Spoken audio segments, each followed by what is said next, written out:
Acharevyo, Vaishnavevyo, Namo Namaha.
Lights, camera, action.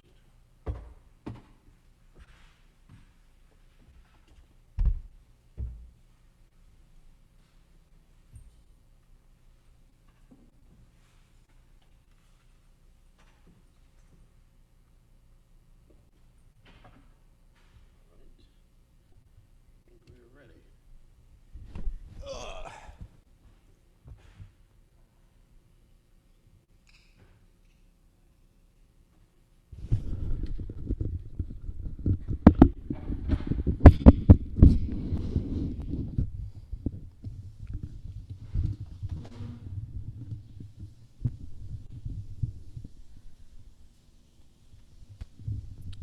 Hey Krishna. Okay, good. Go Ranga. All right. No bugs? That's good.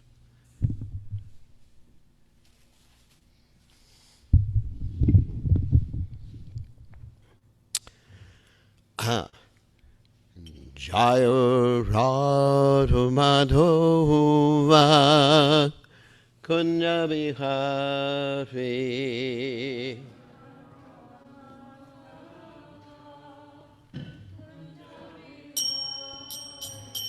Jaya Radha Madhova Kunya Bihari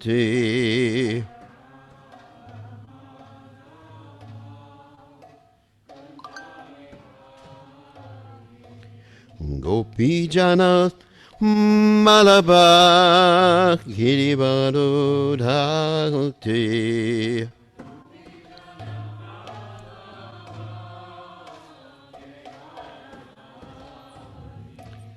Gopi Jana Balabha Girivaro Dhakti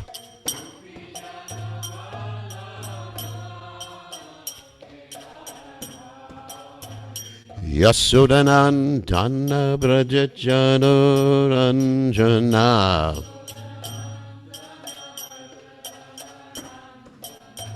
Yasodanandana Brajachano Ranjana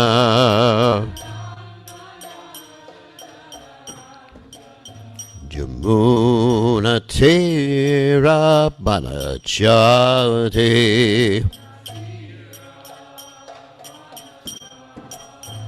Yamuna Tera Vanachate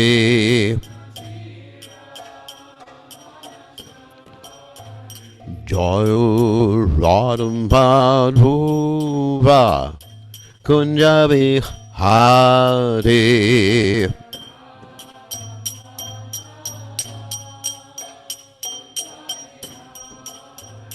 Joyo Radham Madhuva Kunjabi Hari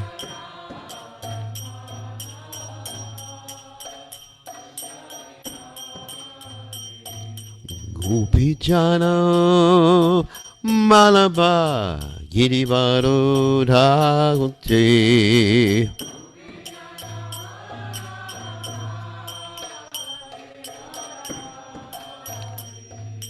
Gopinana Malaba Giribaro Dhagunte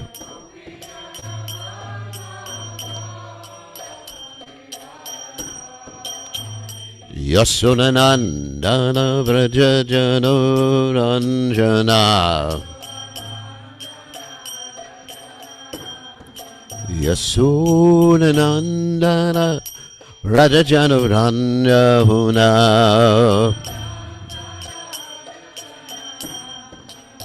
Yamuna Tera Bana Chavde Yamuna Tera Vanachagante Joyvan Humbatuva Kunjabi Hati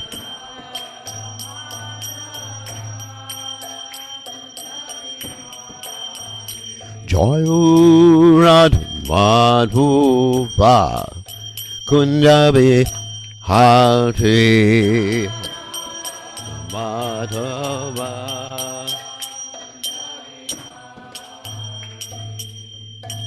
Jai Om Vishnupad Paramahansa Paravatikacharya also Teta Satishi Shimad His Divine Grace Abhaya Charananda Bhaktivedanta Goswami Srila Prabhupada Ki Jai ISKCON Founder Acharya Srila Prabhupada Ki Jai Anandakoti Vaishnava Vrinda Ki Jai Namacharya Srila Hridas Thakur Ki Jai Friends say Kaho Shri Krishna Chaitanya Prabhu Nityananda Shidwaita Gadadha Shivasati Gaura Bhakta Vrinda Ki Jai Shri Shri Radhakrishna Gopi Gopinath Shaimakunda Radhakunda Giri Govardhan Ki Jai Vrindavanam Ki Jai Charanam Ki Jai Jagannath Swami Ki Jai Purnamai Ki Jai Shrimati Lasi Devi Ki Jai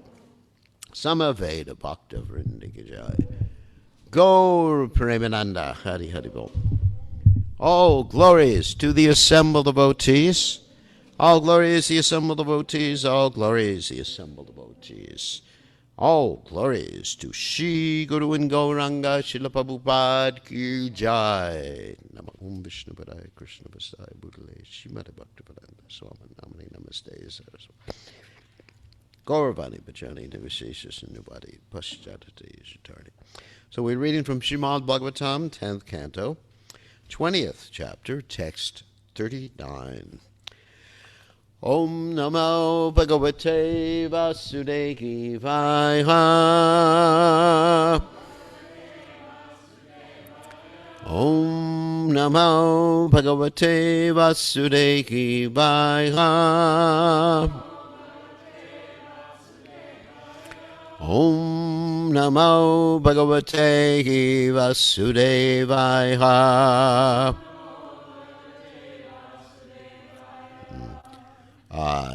Shanahi Shanair Jahu Pongam Astalani Amang Cha Virudaha Yithaham Mamatam Diraha Shariradishu Anatmasu Shanai Shanyar Jahu Pankahum Astalanyamam Chavirudaha Yataham Mamatam Dira Shariradishvanatmatsu Shanai Shanai Jahu Pankam Stalanyamam Javirudaha Yitaham Amatam Dira Asharira Dishvanatmasu Shanai Shanai Jahu Pankam Stalayanyamam Javirudaha Yataham Amatam Dira Sharira Dishvanatmasu. Okay.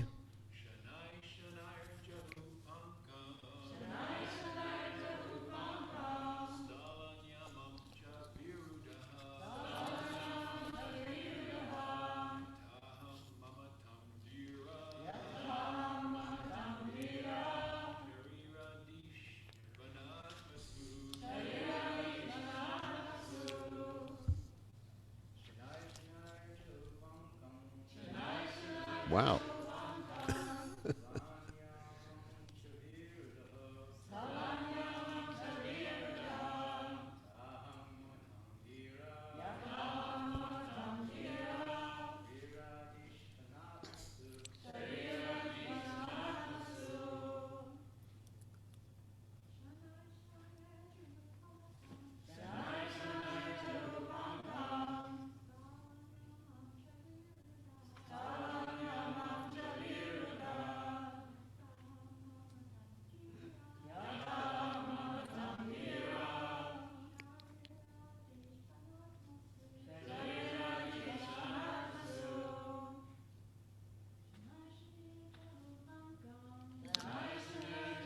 Pankam.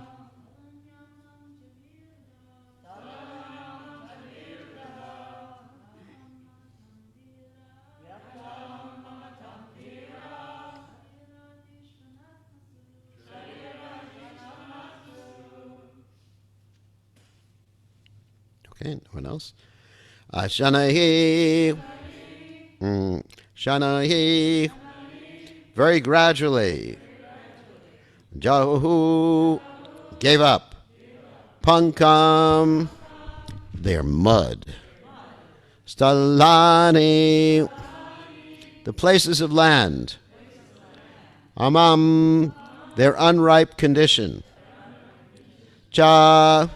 And. Virudaha. The plants. Yata. As. Ahamamatam. Egotism and possessiveness. Diraha. Sober sages. Sharira adishu. Focused upon the material body and other external objects. Anatmasu, which are completely distinct from the real self. Translation. Gradually, the different areas of land gave up their muddy condition and the plants grew past their unripe stage in the same way that sober sages give up egotism and possessiveness. These are based on things different from the real self, namely the material body and its byproducts. So you can repeat. Gradually, the different areas of land gave up their muddy condition, and the plants grew past their unripe stage in the same way that sober sages give up egotism and possessiveness. These are based on things different from the real self, namely the material body and its byproducts. It's interesting. So, purport by the Servants of His Divine Grace, Srila Prabhupada. The word adishu in this verse indicates the byproducts of the body, such as children, home, and wealth. So, very short purport.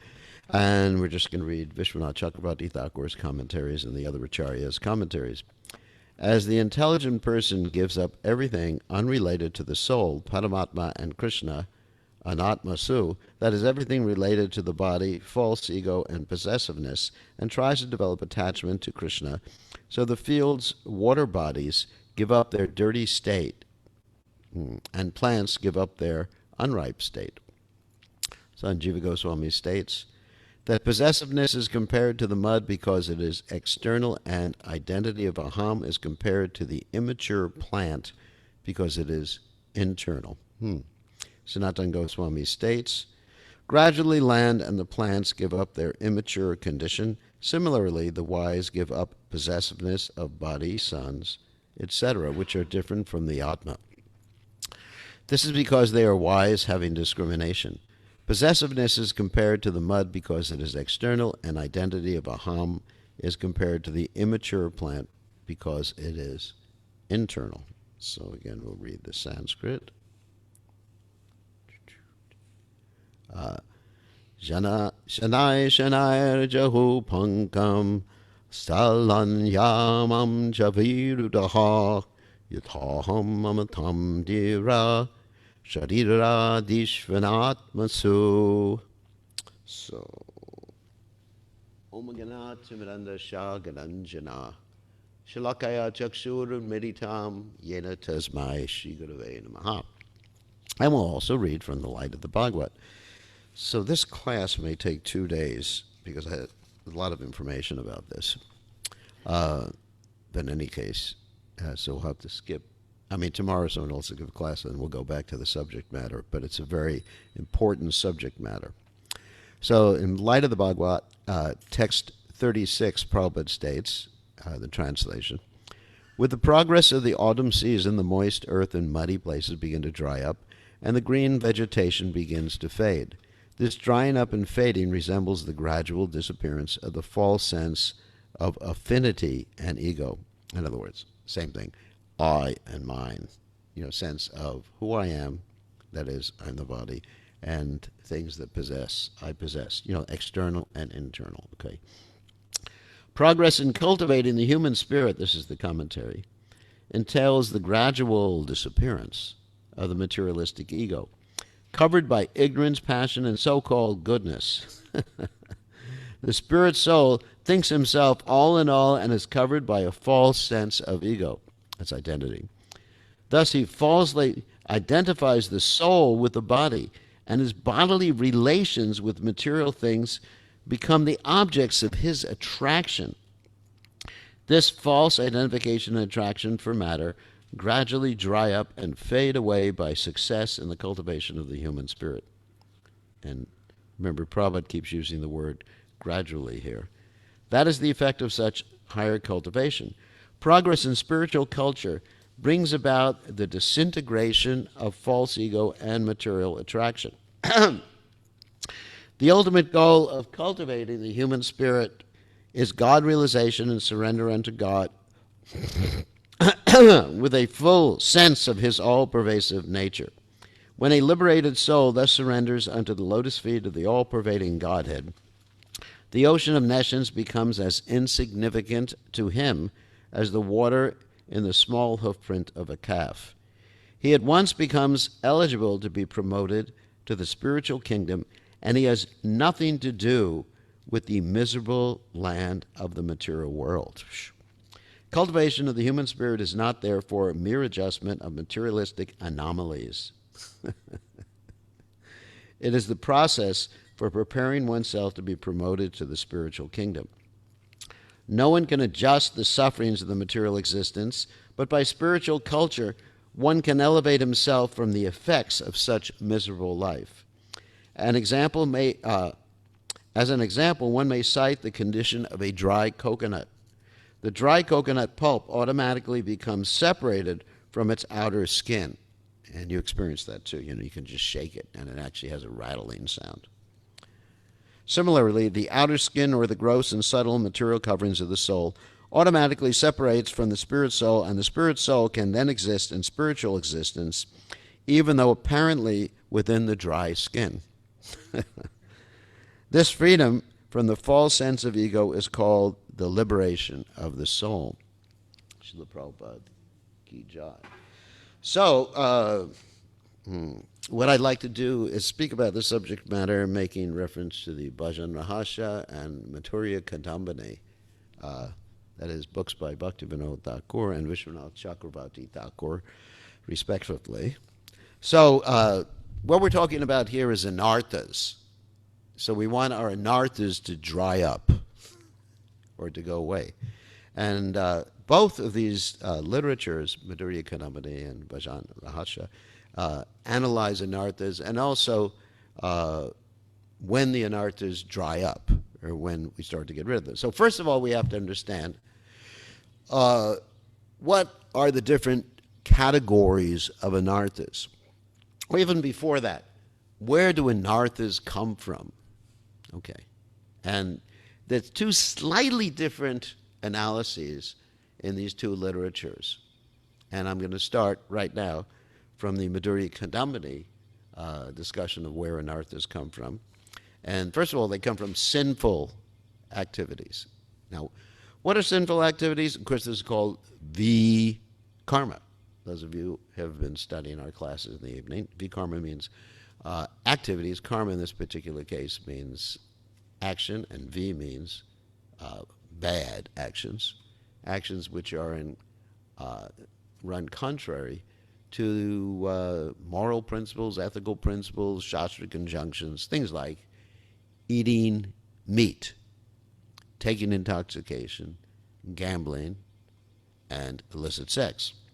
And there's other things too. I mean, obviously, a sinful activity would be like killing someone. As there's 10 commandments, they deal with sinful activities, right? As far as I know. Not honoring your mother and father. Anyway, sometimes you have to disobey your mother and father to become a devotee. That's a different subject matter. But we should honor them. Anyway, so these are sinful activities. And from sinful activities, according to Vishwanath Chakravarti Thakur, 5 types of, let's say, distress arise. This is an interesting analysis. And that's ignorance, the false sense of identity. These are all things that cause distress. Attachment, which is called raga, hate, and misidentity. In other words, identifying yourself as something you're not. So anyway, so this is the result of sinful activities. Sinful activities increase your anarthas. And generally we think of anarthas as what? The 6 whips, like kama, krodha, mada, matsarya, varya, vaya. Lust, anger, greed, illusion, envy. This is the same thing that's being discussed here from sinful activities. What? Lust, kama, krodha, anger, madness, or what is it? Madness means, of course, nunam pramata, kurute vikarma yadindriya pritiya aparanoti, as Lord Rishabhadev says, that one becomes very mad. Like Prabhupada would often say, who is actually crazy? And everyone is crazy because they're identifying themselves as something which they're not. So nunam pramata kurute vikarma. Yanindriya pritiya aparanoti. One who considers the satisfaction of his or her senses to be dear or important, then they commit sinful activities. Pramata, they become crazy. Anyway, so the sinful activities are the first source of these anarthas. Another source of anarthas, and this is interesting for all of you, is pious activities. And Vishwanath Chakravarti Thakur says, like music in the mode of goodness. Sorry about this one. Like classical music and things like that. Of course, I'm not sure. Hawaii. Vishwanath Chakravarti Thakur does not mention Hawaii. But he mentioned, just like the breeze, and just like when I go on the internet, I have this nice backdrop that some people don't like, that shows the green leaves like fluttering. And I'm going to take another one of the leaves falling down so people could see all the leaves falling down. So that's addiction to the results of pious activities, like, the results of pious activities, the mode of goodness stuff. And that creates anarthas, enjoyment of sattva gun things. Wow. Does that mean we should enjoy tamagun things? No. But we should see everything in connection to Krishna. Actually, in the Gita, there's the statement: the self-realized soul sees, even when there's ignorance in the mind or whatever, he's just steady. He sees himself. It's not himself. It's not him. And actually, it creates kleshas or difficulties when we become addicted to pious activities, or the results of pious activities, which create anarthas, because that further entangles us in this material world. And the problem is, those so-called nice things in the material world, like Hawaii, surfing, and everything like that, I don't know if that's nice. Those so-called nice things in the material world don't always continue. The material world is always in flux. It's mutable, always mutable. So, and then offenses also come, according to Vishwanath Chakravarti Thakur, from not offenses. Anarthas come from offenses. And there's different types of offenses. There's namaparadas, there's sevaparadas, there's dhammaparadas. What does that mean? So, namaparadas means against the holy name, and that encompasses a lot. And we oftentimes talk about the 10 offenses against the holy name. But there's actually sevaparadas, when you're doing deity worship or something like that, or some service. If you're negligent in that service, that's an aparada, an offense. And there's dhammaparadas. What do I mean? Let's say if one is negligent, let's say you're walking around the temple and you see some dirt on the floor, and you don't take care of it. That's negligence. And so that's an offense, because the holy dham, that is the temple and things connected with the temple and things connected with Krishna's service, are actually spiritual. In one sense, the aspects of the holy dham are manifestations of Balaram or Seshanag. So, like at one time, Prabhupada was even in a car. Prabhupada was in a car, and Prabhupada ran his finger over the dashboard, and dirt came out.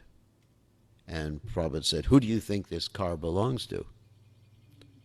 So the aspects or things we have for serving Krishna actually should be treated with great respect. Whether it's the clothes you wear, or the seat you're sitting on, or even the electronic gadgets you have. This is part of seva. So one has to treat all these things with respect, and of course devotees with respect. So that's another way, another source of offenses. And the fourth source of offenses, according to Vishwanath Chakravarti Thakur, the byproducts of bhakti. So what do we mean? What do I mean by the byproducts of bhakti? The things you get after some time by being in the Krishna conscious movement, or being a devotee of Krishna, or at least a devotee who's respected by others. Of course, some people, we were talking about this yesterday, in regard to some people who join the movement and they expect the movement to support them for the rest of their lives just by doing kirtan and traveling around the world. They become disappointed, so they're not subject to this type of anartha, because they discover, the movement's not going to support them materially, and then they have to get a job, or go out in the street with a begging bowl, or sell stickers in New York City, like some people do. But that's another thing. But for those of us who, because of our positions in the Krishna conscious movement, just like we've been discussing in the GBC, about how to take care of devotees in the movement, those who are not in a position, and it turns out that the gurus are actually, let's say, repositories of material wealth in many ways. Not the sannyasis so much, but those who have disciples, then people just throw wealth at them or something like that. So you get this wealth, and also you get adulation from your followers. That's worship, respect, position, fame. You get fame. Famous all over the three worlds. Yasha Tribhuvana. Anyway, of course, if you really look at it, even if you had 50,000 or 100,000 disciples, in about 3 or 4 generations, nobody will even remember your name. Right now, we're talking about, on one of the subject matters in the GBC conferences, about the samadhis. Whether everyone should have this giant, Mahasamadhi, or there should be a memorial wall where you just have your name, or there should just be an entry about you in a computer, so we can go to a kiosk and just punch, Bir Krishna Goswami. Well, he was a nice guy, but he's gone now. So anyway, so we're all like planning, just like in my directions as to what's going to happen when I leave my body. I have this whole direction. You're going to put my samadhi here, put my body here, and just like, anyway. So one gets attached to the prophet adoration distinction, just like Lord Chaitanya Mahaprabhu says, what? Nadanam najanam nasundarim kavitam va jagadisha kamaye. To wealth and attractive followers. Don't have too many of those. But anyway, so, and Dhanam Jan followers and wealth and all that other stuff. And so one actually begins to think that they are transcendental. And this chokes off the main creeper of devotion, the Bhakti Lata Peach, because that's what's really been discussed here in this verse, that as the ground dries up, the actual main plants, they actually start to fructify. So as we get rid of these anarthas, our Bhakti Lata Bij actually starts to really grow and eventually pierce the coverings of the material universe and enter into the spiritual world and produce flowers at Krishna's lotus feet. So anyway, so that's Vishwanath Chakravarti Thakur's descriptions of these anarthas, and Bhaktivinoda Thakur, slightly different. I mean, it's really comparable. He describes 4 types of anarthas, and some of them are actually the same categories or same source. The first type he describes as the due to Hridaya Dorbalya, which means weakness of the heart. And this means attachments to objects not related to Krishna, deceitfulness or fault-finding, enviousness of others. Enviousness is so common in our hearts, isn't it? Like if someone does something better than us, or, looks better than us, because you ladies would consider that one. They look better than us, or their hair is better than us. Or they're more intelligent than us. And then desire for fame. So he describes this as one source of anarthas. It's connected to Vishwanath Chakravarti Thakur's description, but it's from a little bit different angle. And then he talks about aparadas, which we also discussed in Vishwanath Chakravarti Thakur's analysis. Apparatus towards the name, the form of the Lord, devotees, or even towards other living entities. Is that anarthas can arise because you offend another living entity. Like Srila Prabhupada, you see that there's a story. One time he was under a mosquito net, and there was a mosquito there. And his disciple, Shruti Kirti, said, "Should I kill him, Prabhupada?" And Prabhupada said, "No, he hasn't attacked yet." And when he began to attack, Prabhupada said, "Kill him." Because you're allowed to kill people who attack, set fire, steal your wife, etc., like that. But if they don't do those things, you're not allowed to kill. So it's really a judgment call when we're dealing with insects that come into Krishna's temple, isn't it? I mean, sometimes you have to call the exterminator. And it's actually a very painful thing. So someone should not do that unless it's absolutely necessary. all other avenues of getting rid of the bugs should be explored, and one has to be very careful. Insecticide or Roundup, which is very popular. You know what Roundup is? Where you actually kill all the plants just so you can have more wheat, which is actually poisonous when you begin to eat it in any case. So anyway, then Bhaktivinoda Thakur describes another source of anarthas called Asat Trishna, material desires, desirous for material objects, for heavenly comforts, mystic powers. That's really attractive. I'd love to get Anima Siddhi, Prapti Siddhi, Lagima Siddhi, where I could become very light. Each time I look at the scale, I wish I had Lagima Siddhi. You could just float. No, Prabhupada said you can actually float on a sunbeam or moonbeam or float in the air. Anyway, so these things are actually very attractive for people performing yoga, desirous for liberation. And then finally, there's this interesting source, and I thought this was actually one of the most interesting sources of anarthas. It's called Tattva Vibhrama, not understanding the tattvas, illusion about spiritual knowledge.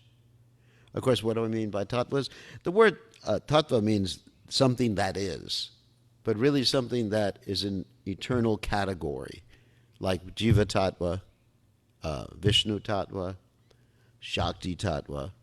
In other words, the soul, the Jiva soul, the energy of the Lord Shakti Tattva, and Vishnu Tattva, that is Krishna. It's a category like that. And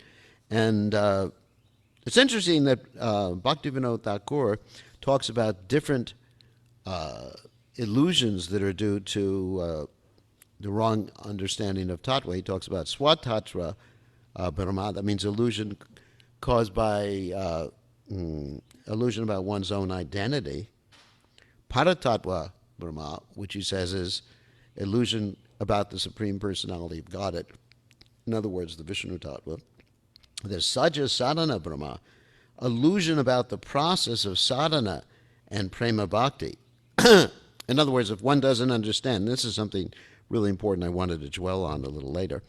If one doesn't understand what platform they're on and what anarthas they have to deal with on a particular platform, prema bhakti, really important to do this analysis. Like we've been talking about in class last night, we talked, and oftentimes I talk about it, how one has to understand what platform you're on and how to pray to the Supreme Personality of Godhead and what is your real desire, and don't fool yourself thinking that, that Krishna, you can crush me by your embrace, leave me brokenhearted by not being present before me, and be completely free to do anything and everything. Don't think that you're on that level. And that's the level, and also the preceding level, which is Govinda, feeling your separation, feeling a moment to be like a yuga cycle.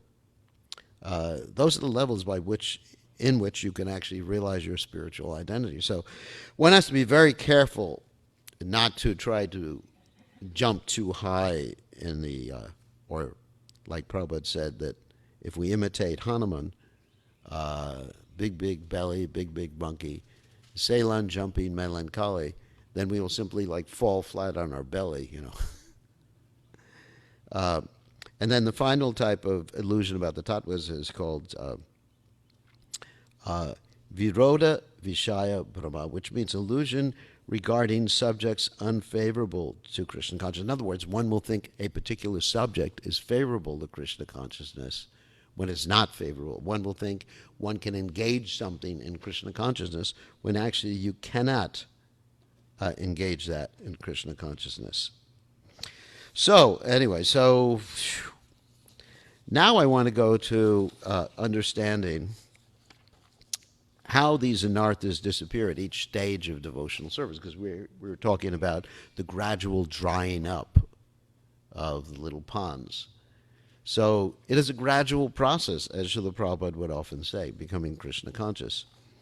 So, according to Krishnadas Kaviraj Goswami in the in Chaitanya Charitamrita, and he's citing Lord Chaitanya's description of the different stages of devotional service. Uh, we have these different stages, like Adot Shraddha. In the beginning, there's initial faith. We begin to associate with the devotees.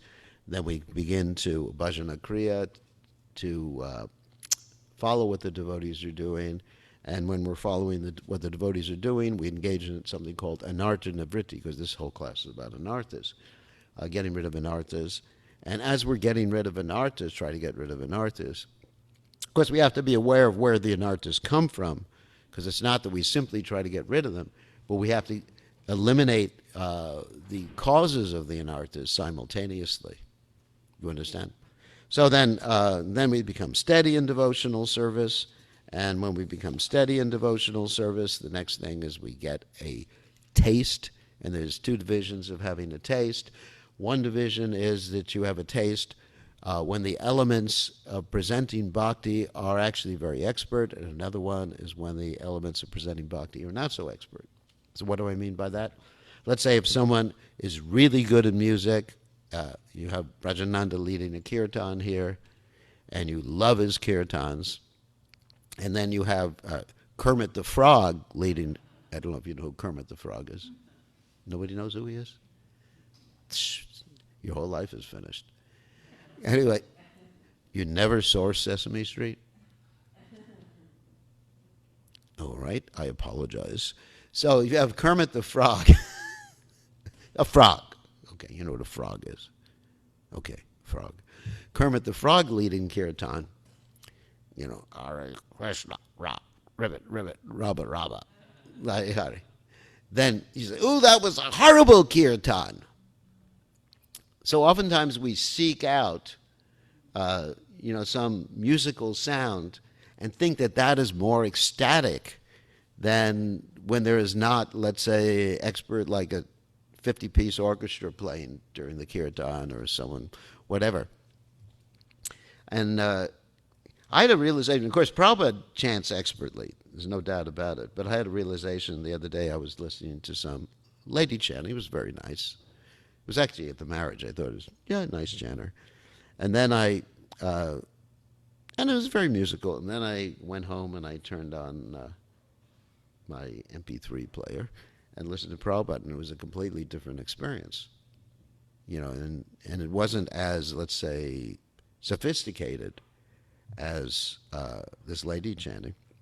And I was thinking, wow, there's no comparison to Prabhupada's chanting. It just transported me exactly and immediately into the spiritual world. So anyway, so there's two stages. The lower stage of ruchi is where one really likes it if someone is expert in chanting and someone is expert in giving Bhagavatam class, like Mother Urmila.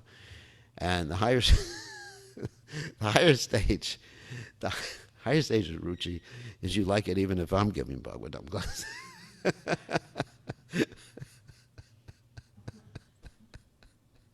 Sorry, I couldn't refrain myself from that one. So in other words, regardless of the elements, whoops, we're going to have to end right now. But actually, I said this is going to continue.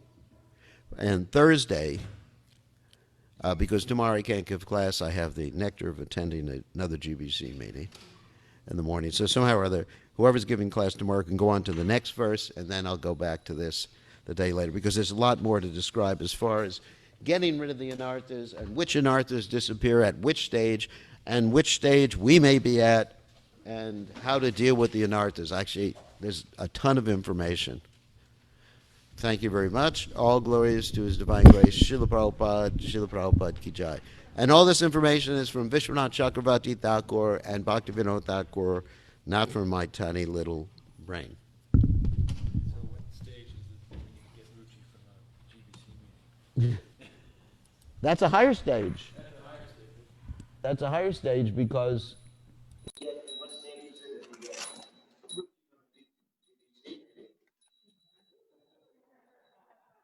that's probably The higher stage. that's probably Krishna Prema, not only Krishna Prema, it's probably Mahabharata.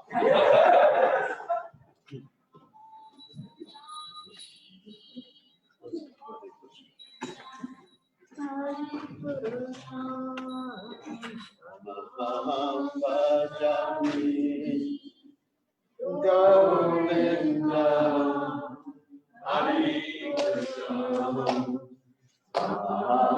Bhajami,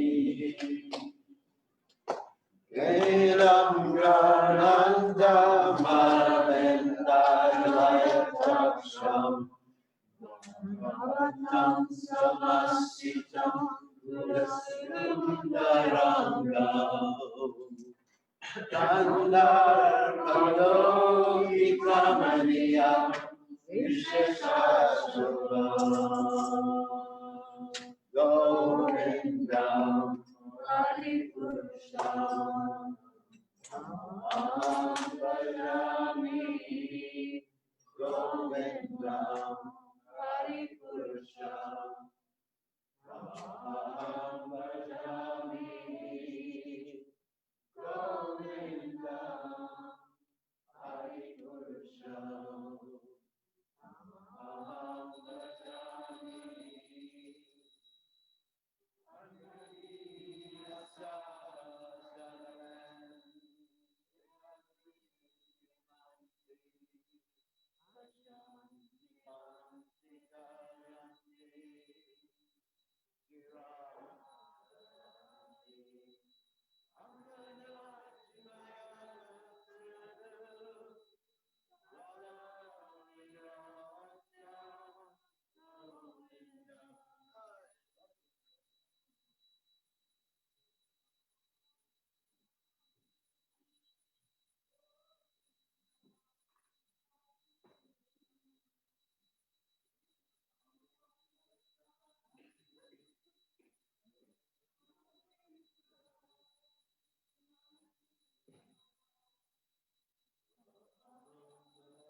His divine grace,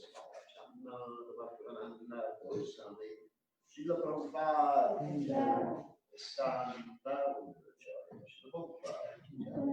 Ananda Gauti, Vaishnava Vrindi,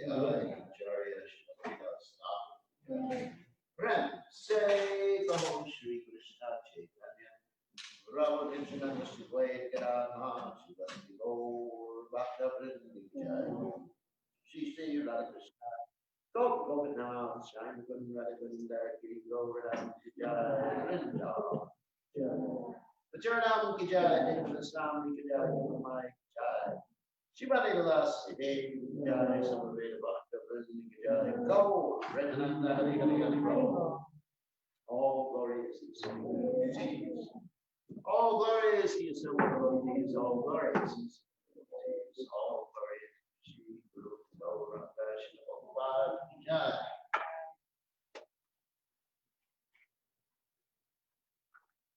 Translation. O Vaishnava Goswami, please be merciful to me now. There is no one except you who purify the fallen souls. Where does anyone find such a merciful personality that your audience all far away? One becomes purified after bathing in the waters of the sacred countries many times. But just the sight of you purifies the fallen souls. This is your great power. The holy name delivers one who is offended or grieved. But if one offends you, there is no means of deliverance. Your heart is always the resting place of the Lord Govinda. My heart. I desire the dust of your holy feet in every birth I may take. Please consider Narottam yours and be kind upon it, Narottam dust. Thakur ki jai.